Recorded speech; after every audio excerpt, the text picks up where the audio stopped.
Check. I have to cut that part off. Good. Bye. Good afternoon, everyone.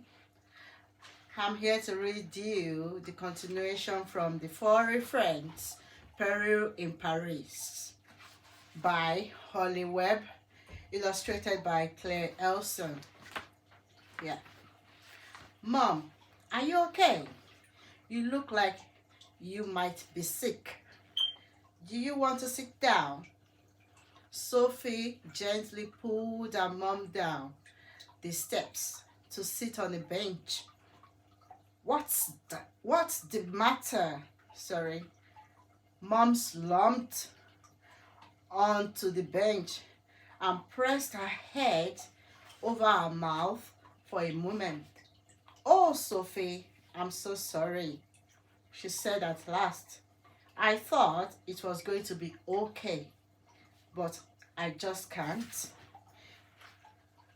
Can't wait? Can't what? Sophie asked, surprised. Boats.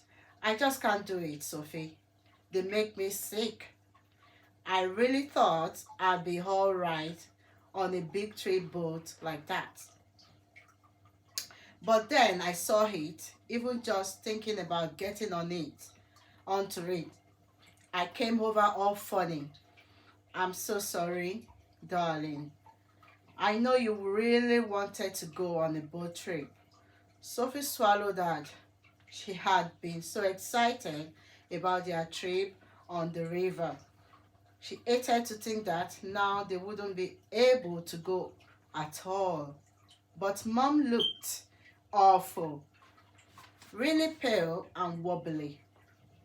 It doesn't matter, she said, patting Mom's hand. Honestly, it's fine. She slipped her other hand inside her bag to give Josephine an apologetic stroke. Don't worry. It was the faintest whisper. Perhaps we could go up the Tower Eiffel instead, Mom suggested. Would you like that? That's an amazing view. Sophie looked thoughtful. She didn't think Mom was up for climbing all those steps, even if she pretended she was fine. If you know that, you don't actually have to go on one. Do boats still make you feel sick? She asked slowly. No, I don't think so. Would it be all right if we just sat here and watched them all go by then? It's so nice sitting by the water. We can wave to the people on the boats, and there are all the houseboats to look at too. Mom nodded slowly. Yes, but I might just close my eyes for a minute until I feel better. I really am sorry. Sophie, this doesn't feel like much of a fun day out for you. Give me just a few minutes to recover and we'll go and find something else fun to do. I promise. Just stay close by, Sophie, won't you? She shut her eyes and leaned back against the bench. Sophie watched her for a moment and then curiously opened her bag so that Josephine could hop out. No one will notice you if you keep still, she whispered. They will just think you are a toy, like Mom does.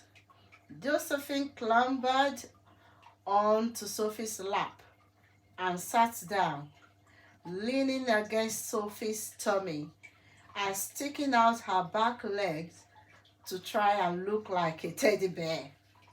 They sat there in the autumn sunshine, lazily watching the boats drift by, and then Josephine tapped Sophie's hand. I think your mother is asleep. Sophie peered over. You're right. Oh dear, poor Mom. She's been working so hard recently. She stays up really late to get everything done. She looked hopefully towards the river and the moored houseboats. She said to stay close, but if she didn't go very far, perhaps we could go and have a little look at the boats. Don't you think? Oh, yes, Josephine nodded. Seriously. After all, if we sit here and talk, we might wake up your poor man. And she said, and she needs her sleep. She isn't well. It's her duty to go for a walk. Come on then, quietly. They crept away from the bench and over to the edge of the water. There they stood, with Josephine tucked in Sophie's arms, watching the glittering rippled as a boat glided by. It's perfect, Sophie whispered. Now, chapter 4. Sophie walked a little further along the river bank, not too far. She could still see Mom snoozing on a bench. She could dash back as soon as Mom looked as if she was waking up. They had like little houses. Josephine breathed delightedly as they wandered along beside the moored boats. Look, there's one. Has flowers on the top and a herb garden. The boats were beautiful, with gleaming paintwork and shining brass portholes along the sides.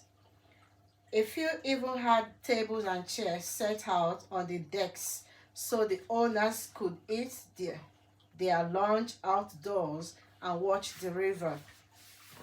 There's a picture. Yeah. Wouldn't it be fun to live on a boat? Sophie sighed enviously. If you were bored, you could just pull up your anchor and sail away.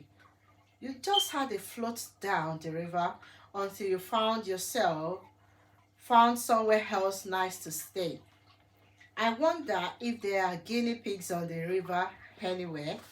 Do you think we are the only ones, Sophie? I've never heard of any other, Sophie said slowly. But then, I wouldn't have believed there were guinea pigs under Sacre Coeur until a few weeks ago. Perhaps there are colonies all over the place. At this point, a delicate cough sounded from below the promenade, and Sophie and Josephine stared at each other in a surprise. Did you hear? Sophie whispered, and Josephine nodded, her eyes wider and rounder than ever. Do you think it's another guinea pig? She hissed. A river pig? Maybe. Sophie crouched down, and she was just going to lean over the edge of the promenade to look, and a neat little red-brown face appeared over the side, peering at her with dark, sparkling eyes. His head was about the same size as Josephine's, and he had the same sort of small, rounded ears, but he definitely wasn't a guinea pig. Morning. Hello. Sophie tried to smile, but she was so surprised to see another talking creature in the city that she couldn't think of anything friendly to say. What are you? Sounded so rude.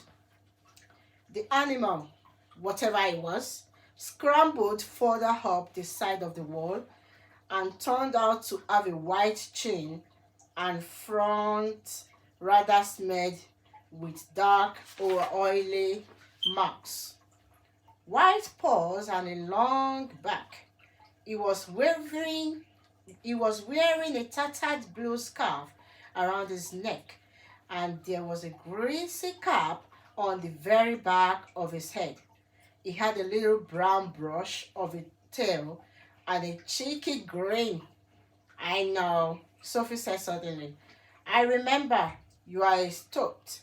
Isn't that right? She said in she said it in English. Yet she didn't know the word in French, and the animal looked politely inquiring as though he didn't know either. Sophie frowned at Josephine, wishing her French was better, but she'd never thought of asking Mom for the word for stoat. Do you know what it is? She asked hopefully. I think I do, but I can't think of the proper word. Um, une amine, Josephine suggested, looking at him with her head on one side. None, I most certainly am not. Tch, for a moment. Sophie thought he was going to disappear over the side of the promenade again. He was so insulted, but perhaps he was as curious about Sophie and Josephine as they were about him. As he simply folded his paws and glared, Je ne suis pas une hamine, je suis une belette. Sorry, excuse my French. Then, in strongly accented English, he added, I am a weasel, not a stoat. Pa! A weasel? Sophie still shook her head apologetically. I'm sorry. I don't think I've ever seen a real weasel before. Are you very rare? The weasel looked rather shocked and then pleased. Oh, yes, most definitely. Very unusual. Josephine was looking backwards and forwards between them rather worriedly, the way Sophie did when her mom talked French very fast to her friends. Sophie had taught the guinea pigs some English words, but they usually spoke French to each other. I should have known, Sophie told him. It's my dad's favorite joke. I don't know if you understand it. Even though your English is very, very good. I try, the weasel said modestly. We sailors, we learn great many languages. I myself can talk in six, you know. Tell me this joke. I don't think it's all that fun, but my dad starts laughing as soon as he tries to tell it. It goes like this. How do you tell the difference between a stoat and a weasel? Huh? Well, a stoat is about 10 centimeters longer and it has a dark tip on the end of its tail. And besides, they are all ugly, bad tempered, so and so's. The weasel shook his head. You are right. It isn't funny. No, no, that isn't the joke. I haven't got to the joke yet. Uh-oh. Sophie took a deep breath. A weasel is weaselly recognizable, but a stoat is totally different. The weasel frowned and repeated it to himself under his breath. Then he suddenly started to laugh. Weaselly recognizable. Then he fell off the edge of the promenade because he was laughing so much. All right, then we've had a lot of reading today. We started from page 38, now we're at 55. We'll continue next time again. Thank you so much for watching and thanks for listening. Love you all. Mwah.